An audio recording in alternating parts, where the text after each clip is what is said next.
This is Everything Happens. I'm Kate Bowler.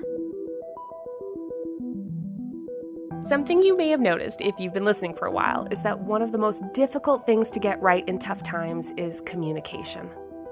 How do you talk to someone who's going through their own version of horrible?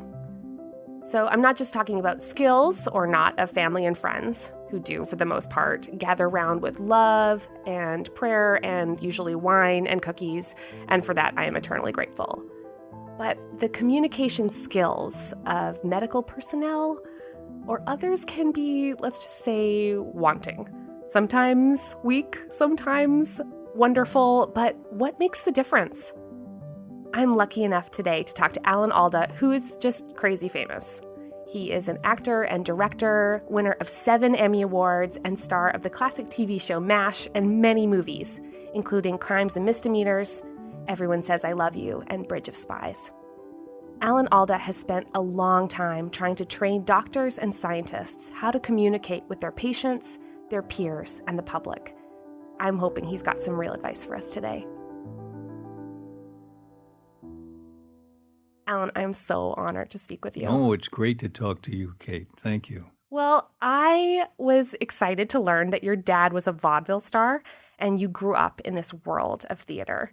And you've said that you learned a lot about communication and empathy from acting, and in particular, improv. I think some people might be really surprised by that. So what did improv teach you about empathy? You know, the essence of improv, what improv teaches you is that you must focus on the other person, and the other person comes first. One of the principles is you make your partner look good. I like that. Yeah. I want to look good. You don't look good at your partner's expense. You don't deny what your partner comes up with. You become partners. What I think is one of the most important elements in good communication is that you don't have in the other person a target of your communication. You have a partner in communication, which means you're finding out if they're understanding what you're saying. Yeah. And you're also finding out how they feel about it. Your book starts with this insane scene at the dentist's office where you experience a terrific example of miscommunication. That seems like it was a really important moment for you. What happened and what did it tell you? Well, what happened was a dental surgeon had to take out my front tooth and said he had this great operation that he was going to do. He was going to pull down a bit of my gum over the socket and get a great blood supply to the socket, and everything was going to heal great. And I said, okay. He invented this procedure. Yeah. And he had a white coat on, so I thought he knew what he was doing. Super authoritative. And then he's standing in front of me with the knife, the scalpel, inches from my mouth, and he says, now there'll be some tethering. And I said, what? He said, tethering. There'll be tethering. I said, what's that? He said, tethering. Starts screaming at me. And I let him operate, and I didn't know what it meant. I still don't know what he meant by tethering. And as a result of that, he cut that little bit of tissue between your lip and your gums called the frenulum or the frenum, depending on what dictionary you look in. And it turns out that I needed that to smile. So I was making a movie a couple of weeks later, and the cameraman came over to me and said, I thought you were going to smile in that shot. I said, I did. He said, no, you were sneering. Oh, no. And I looked in the mirror, and I was sneering. So I went back to the dentist, and I said, I need my face to act with. And sometimes I have to smile. He said, I told you there were 2 stages to this operation. I had no sympathy, no sense of what I was going through. And I don't think I ever went back to the so-called second stage. I don't remember, because I didn't let him in again. Yeah. He had a thing for my frenums. So it really impressed on me the importance of thinking about the person you're going to stick a knife into. What are they feeling? What do they understand? I would imagine that's a part of the healing process. Yeah. In fact, now that we teach doctors essentially empathy in the course of teaching them to communicate better, I've come across research that shows that when patients rate their doctors as empathic, they're 19% more likely to follow the doctor's orders, which sounds to me like there's a certain amount of life-saving in that. I mean, if you take the medicine, if you follow the regimen, do the exercise, whatever the doctor recommends, If you're 18% more likely to do it, you're 18% more likely to get better. Yeah. Well, I mean, I remember the first time the doctor said I had lesions, and I honestly had no idea he meant tumors. Oh, And like, I'm a reasonably smart person. yeah. I mean, at least I have a dictionary at home. So I went home and I found that most of the translation of trying to understand my own illness like happened by myself with the dictionary. Yeah, that's called the curse of knowledge. Tell me more. Knowledge is not a curse. To have knowledge is a great blessing. Yeah. But when your knowledge is so deep and so complex that you forget what it's like not to understand that language, Yeah. that's a curse. It's a Yeah. curse for you, and it's a curse for the person listening. Yeah. I had the same thing when my father had a stroke. I was standing by the bedside. He was unconscious, and I was trying to talk to him. Yeah. And the doctor said, he's very deep. I didn't know what deep meant. Yeah. When my mother was ill, they said, we're going to have to intubate her. I didn't know what that meant. No. And it turned out it was this horrible experience where they choked her with this device, just ramming it down her throat. And there was a constant misunderstanding that I had to live through. Yeah. And you must have been through this many times too.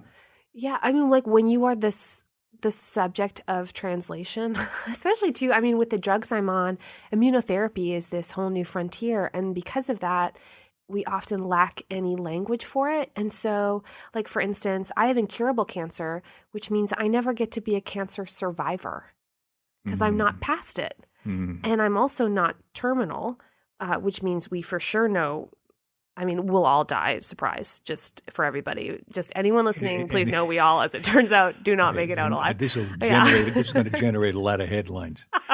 I have a friend who says, I know we all have to die, but in our lifetime? Yes.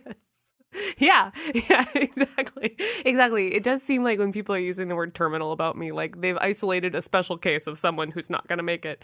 But well, I think of it as just a bus station where you get off and get on another bus someplace else. That terminal. For me, denial has been very helpful. Oh, I am a strong advocate of denial. Yeah, I go very cheerily into surgeries. I mean, like, sure, let's give this a try. I was on top of a mountain in Chile about 15 years ago, and I got this terrible pain in my gut. And it was the worst pain I had ever felt. And it turned out that about a yard of my intestine was dying. Oh, my gosh. It lost its blood supply. And they carted me down a bumpy mountain road an hour and a half to this little town in Chile called La Serena. And a really wonderful surgeon figured out almost immediately what was wrong with me. And he communicated to me beautifully. He said, here's what's happened. Some of your intestine has gone bad, and we have to cut out the bad part and sew the two good ends together. Isn't that perfect? Yeah. The official name for that is end-to-end anastomosis. If he had said that to me, yeah, and if I didn't know what it meant, here I am woozy with pain and morphine, and it wouldn't have been comfortable for me. But instead, before they put the thing over my face and put me out, all I thought about was, well, this may be it. I may not wake up from this. So I want to get a message to my wife. Yeah. And that ease that he gave me was very important. I wasn't struggling with what's going to happen to me. I wasn't in a panic. But I had an experience in that situation that is so different from yours because I didn't have to face it day after day. I wanted the pain to be over. Yeah. It was so bad, Yeah. and I had never imagined such a situation like that where the pain would be so bad. I wanted it to be over any way it could be over. Yeah. But are you currently in pain? I mean, I think that's a funny thing about chronic pain is you stop remembering that you're having it. Oh. So, yes, but it's not as bad as it was. Yeah. Treatment gives you funny side effects. Like one time, because I was in an experimental trial, this is a great example of communication and miscommunication. You always think clinical trial equals cutting edge, first in line, coolest, in the door, I'm going to get the best stuff, as opposed to, we haven't totally worked out the kinks on this one, but if Yeah. you guys want to stand in line because you're desperate, that'd be great. Exactly. And you're officially now a guinea pig. That's right. Yeah. And someone even used the word guinea pig for me one time. And I was like, oh, I think this is not going the way I thought it was. But yeah, they accidentally used a drug for too long that fried off most of the nerve endings on my feet. And then I would just fall over. Oh, my Which God. meant I'm already clumsy, so it looked really awkward. Did it come back? Yeah, as it turns out, nerves regrow a millimeter a day or a week or something. No kidding. So gradually, yeah, it's been a year, and I'm much less clumsy now. But it did mean that it took a while for me to realize, like, oh, maybe what I'm getting is not the like super highway of medicine. Maybe it's like the bumpy road on the side where you really need a Jeep. And I'm so grateful for the stuff that worked, and I try very hard not to regret the stuff that And didn't. that's the thing. I mean, I think that most of us are glad to participate in a trial. And it would help too if usually when you get the very worst news that the very best person is telling you. Yeah. Because like when I first heard the words stage 4 cancer, they gave me the intern. I mean, I was lying in a hospital bed and this like sweet little, basically 12-year-old in medicine with like the shortest coat came by and he was like, hi. He looked so nervous and his nerves made me nervous and it was 4 a.m. Yeah. And I just remember thinking like, oh, buddy, you drew the short straw, didn't you? And they just sent you along to me. And it does make you wish that there was like the person who knew how to give the talk is the one that sits you down at the right time with the right people. You know, this reminds me of one of our success stories. We were working with a medical student who had done one of our basic exercises, a mirroring exercise, where you're looking at your partner and you're moving your body, and your partner has to be your exact mirror at the exact moment. Yeah. And this does so many things. It teaches you the basis of communication, that you have to help the partner be the mirror. You don't trick them out. You don't move too fast. You don't move illogically. You're staying with them and you're observing them, helping them be your mirror. And he was on the floor with a supervising doctor who took him into a room to explain to a woman that she was going to die of cancer. And the doctor stood over her, told her, but used words like metastasis. And she wasn't responding. She wasn't crying. She wasn't asking questions. Right. She just looked at him. He finished saying what he had to say and left the room. So the medical student said, I don't know if she got it. Would you mind if I go back and talk to her again? Wow. Yeah. And he let him do it. So he goes in the room. He sits down right in front of her, takes her hand in his hands, and tells her in absolutely plain language, not using words like metastasis. Yeah. And a tear starts to come down her face. She starts to really hear him. And he came back to our instructors and said, you helped me do this, but that simple exercise of the mirror, because I was mirroring her, she was mirroring me, and the two of us were mirrors of each other. I helped her face her death, and she helped me be a better doctor. It's a nice example of how much ground you can cover by paying attention to the other person. Well, that was exactly what I said to that little 12-year-old, is I said, you better be holding my hand if you're going to say things like this. No kidding. I did. You literally were helping that person learn how to do it. Well, because like you feel, I mean, I think I'm reasonably good at like reading a room or understanding what's going on. And it did really feel almost immediately like I was behind glass. And they were having one experience and I was having another. And I wasn't able to like reach across and get them to, I know you're not allowed to just run around touching everybody, but touch, like in that story where he holds her hand, like I wanted people to get down on my level and to look at me and to like even just a hand on my arm and say, like, this is what's happening right now. Because mostly it was me looking up words like metastasis or a tone that I like to call hostage negotiator neutral, where they're like, Ms. Bowler, we understand you. And it's this like, I'm managing you tone. Yeah. And I'm on the other side being like, you think I'm crazy. Don't you think I'm going to jump? Yeah, right. I remember many times going to a hospital for one little thing or another. And being spoken to in a general way. This is how I talk to people coming in. Yes. And you're just one of many. Yeah. It doesn't matter who you are. You're the customer. Yeah. Welcome to generic tone. Yeah, exactly. You could be it is very to whom it may concern, comma. Oh, are you still here? Yeah, right. Yeah. Did you step away? I'm Sure, still talking. Sure. To me, it's the same tone you get when you check into a hotel. Yes. And they say, "How's your day been so far?" Well, up until this moment, it's been fair. Exactly. And now I'm a robot here. You don't care. Yeah, right. It's true though. And I try so hard not to be uncharitable. And I've been grateful to get to know more doctors as humans. But the relationships I have with doctors as humans and the relationships I have as a patient seem totally different. That's interesting. Do you run across doctors who are apparently naturally empathic, warm, thoughtful, considerate? Yeah. I do too. Yeah. I can think of a couple who are extraordinary in their ability to be direct, frank, open, plain, Yes. and totally caring about you, really wanting to know what's what. Yeah. But the difference is, if you don't have that naturally, you can be trained into it. So how did you teach doctors empathy? Well, we start with improvising. The first thing we do is put them through basic improvising exercises, and they're calibrated so that one leads to the next, and that leads to the next. And then we go into role playing, where they make use of what they've learned about the basis of intimacy, the basis of connection. And that sense of relating is really, I think, the most important thing you can learn. If you can really make connection with another person, and make a connection in such a way that you listen so that you're willing to let the other person change you. That's a kind of radical thing to say, because you don't know what the person's going to say. Yeah. Why should you especially a stranger, why should you let them change you? Yeah. But that's the essence of relating. Relating is you do something, say something, you have a look on your face. It does something to me. If I let it in, it changes me. Yeah. And now we're connected. We're dancing. Yeah.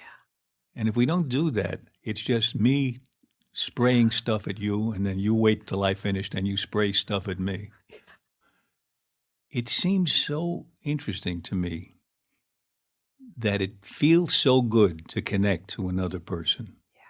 Yeah. And yet there's a tendency most of us have not to do it. Yeah. Some kind of avoidance. Yeah. It's so much easier to be in our turret, in our castle, and not let anybody come across the moat. But I can say that as a patient, it makes me feel crazy sometimes. Like, I notice myself trying to add little personal details so that they know I'm a person. As a kid, right? Good. In a weird way, but oh, my son's doing this. I'm not bringing out pictures, but I'm close. Or I literally get out of class that I'm teaching as a human professor and then walk over and then put on a rough cotton gown. And then all of a sudden I'm a patient. And I feel like I'm trying to refer back to the world I was living in 10 minutes ago to be like, I promise if you saw me in another setting, you'd think I was a colleague or someone you want to connect with. But I guess what I'm saying over and over again is I'm human, right?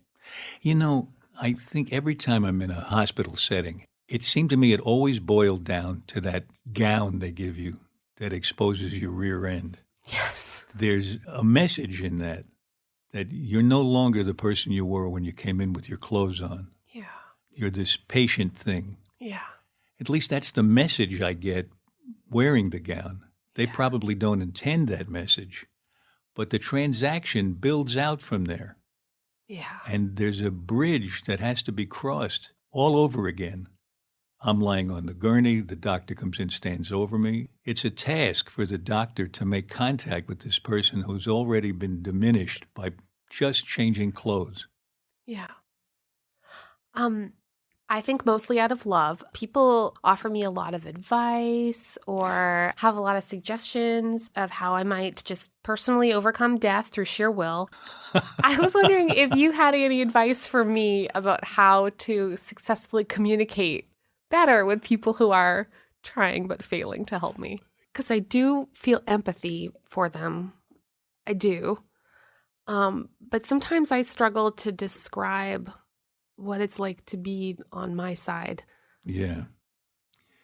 My guess is, based on everything we've been talking about, a lot of it depends on how much of a channel you have open between you. Mm-hmm. I feel if somebody is just lecturing me, Yeah. I listen and respond in a similar way. But Yeah. if somebody really is connecting to me, then I open up more.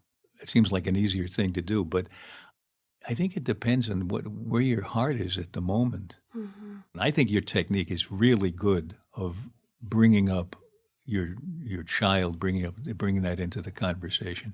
It's interesting that one of the things that I don't think doctors may do, many doctors, not all, because some are very good at this, Yeah. of finding out about the whole life of the patient and not just the symptoms they come in with, because sometimes they have other things that they need to take care of too. Yeah. And they don't become apparent until you hear the whole story. Yeah. And it also reinforces this open channel. Yeah. Then when whatever I have to say, if I'm the doctor, is directed at you as a person, not you as a patient, you as a liver, or, you know. Me as a half a liver now. Oh, Yeah. boy. I've got the rest. It's okay.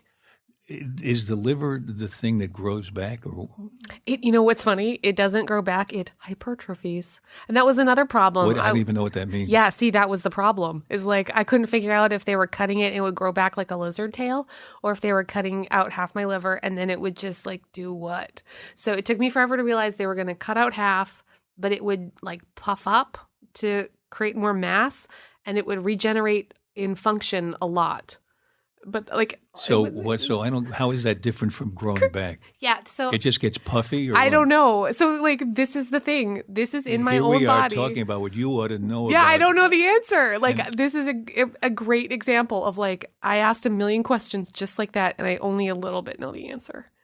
It's that curse of knowledge thing again. One of the problems is that they spend years or decades learning this stuff. Yeah. We rely on them to know it in great detail. It's very important that they do. Yeah. They haven't been spending decades on learning how to explain it to you, and you have not spent decades learning it. So it's like coming into a room and somebody speaking Chinese, Yeah. and the best you can do in Chinese is say "mu gu gai pan," and there's this gulf. Yeah. That's why I spend most of my time now trying to help doctors and scientists and people in business, women in business, Mm-hmm. many different kinds of situations where we can break down that barrier and people learn early on that it's not just good enough to know it. Yeah. You have to be able to say it to people who don't know it. Yeah. Yeah. You know, all this has kind of made me realize, like, I think one of the main hopes I had for writing my book was that I want more language that is a little less certain and a little more generous. And I think mostly what I was trying to describe is exactly what you've been describing, which is that little space between people where something a little more magical and generative can happen. Yeah. I think generosity is a really interesting and tricky subject because there's so much behavior that is intended as generosity but is really an imposition. Mm-hmm. Mm-hmm. I think of this moment. Arlene and I were walking across the street on Broadway, and there was a woman who seemed to be 10 or 20 years older than us next to us, and one of us said, "Can we help you across the street?" And she said, "No, can I help you?" And I think it's kind of indicative of the idea that it's not helping unless you are actually helping the person wants you to help. You're providing help that the person can use. I'm usually on the receiving end of a lot of people's generosity that I often receive as kind of a tiring certainty. Talk about certainty. I love that notion because I talk in the book about the sound of certainty in the voice. Oh, really? Because to me, it's so when I was thinking about people who approach me as teachers, they've recently seen a documentary and they very much want me to understand the contents of it. And like it's really meant to help. But like there is a tone of voice to it. Yes, And I can yes. tell when it's like on the approach is like, oh, I've got to be in a learning place because someone's Yeah. in a teaching place. Yeah, I know. That there's a particular thing about that gets me because it's not the words themselves. No. It's the tone. And so many things can be subverted by a tone that says, I'm up here and you're down there. Well, it's the same with the minimizers that I get where they really want me to have more perspective about my cancer. And I think that's a tone thing too, because the words at least always sound the same. They're like, at least you are At at least. a good hospital. Any sentence that begins with at least. It's like, I was shooting for more than at least. Your book begins with a great quote attributed to George Bernard Shaw, which, as it turns out, he may never have said, but it's, the single biggest problem in communication is the illusion that it has taken place. And I hope that's not true right now because it's been so great getting to know you. Oh, I had a great time. Thank you. You're a great communicator. Thank you.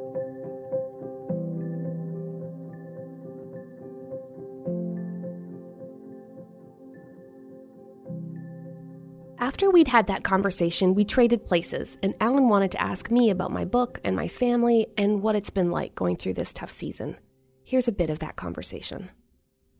You were diagnosed with stage 4 cancer, and then at a certain point, you found out that there was a trial you could take part in? Yeah, that's right. And you're in that trial now?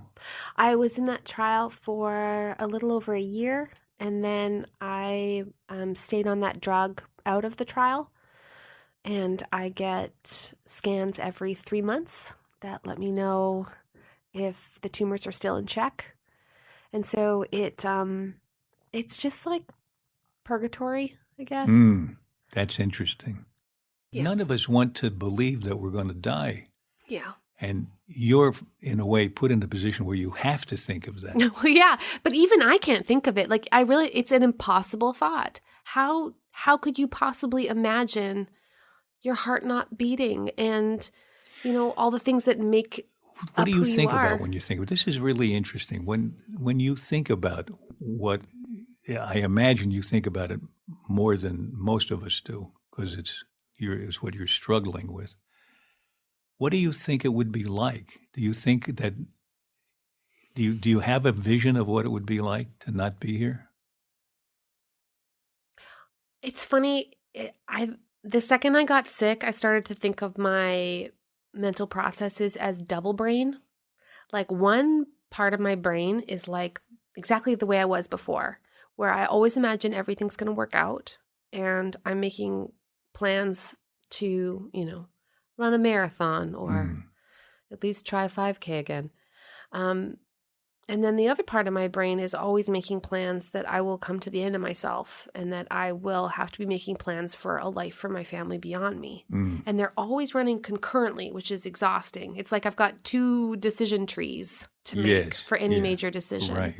Like saving money or do you get a house or, any decision has 2 very complicated decision trees associated with it. And the one that pictures life without me, I never think of myself. I only know how to press this despair into hope for my family. Yeah. And so any plans you make is like emotional triage. You like cut off all the terrible parts of that fear and then you transform them into beautiful ideas for other people. And so weirdly, picturing death can only feel like love for someone else.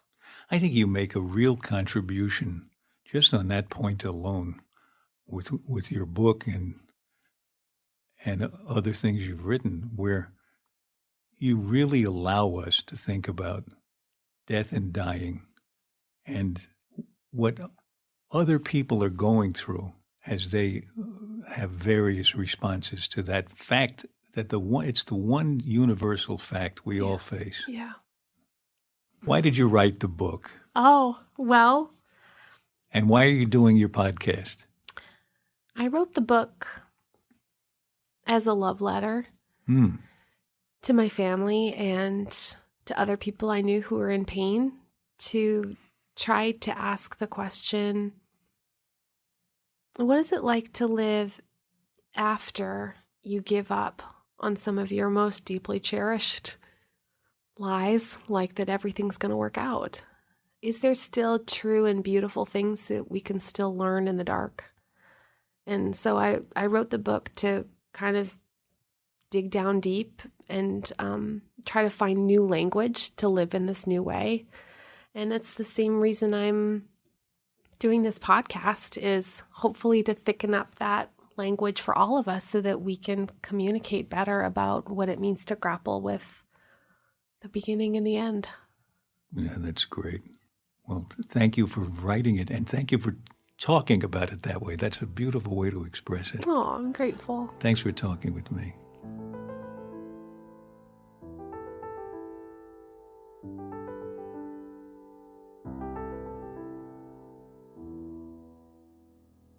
Look, in my wildest dreams, I never thought I'd utter the phrase, "Here's what I learned from Alan Alda."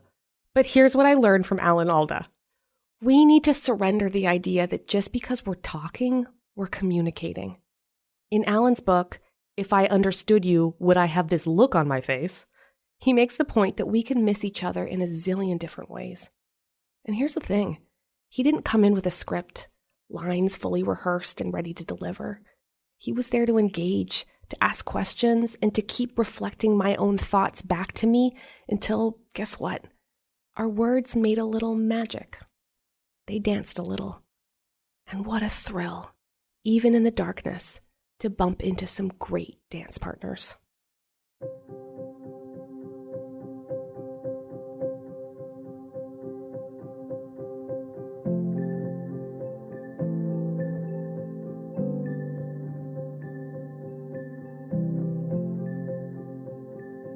And so here we are at the end of season 1.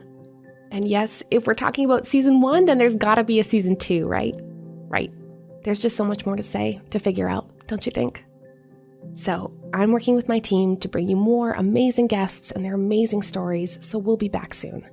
And in the meantime, send us your ideas for people you'd like to hear from. Email me at everythinghappenspodcast@duke.edu. Look for updates from me at Kate C. Bowler on Twitter and Facebook and Instagram. And of course, if you've subscribed to Everything Happens, the first episode of the new season will magically pop up in your feed as soon as it's ready. I can't wait. And look, in the meantime, I am so grateful to know that there are so many people like me who wish that the world was a little gentler for delicate hearts like mine. So thank you, my dears.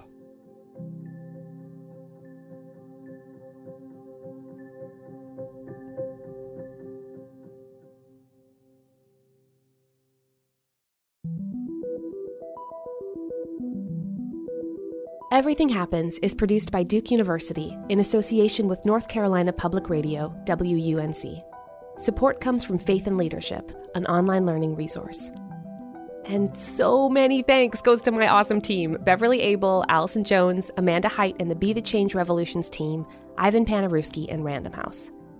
If you're enjoying these conversations, please go to Apple Podcasts and post a review.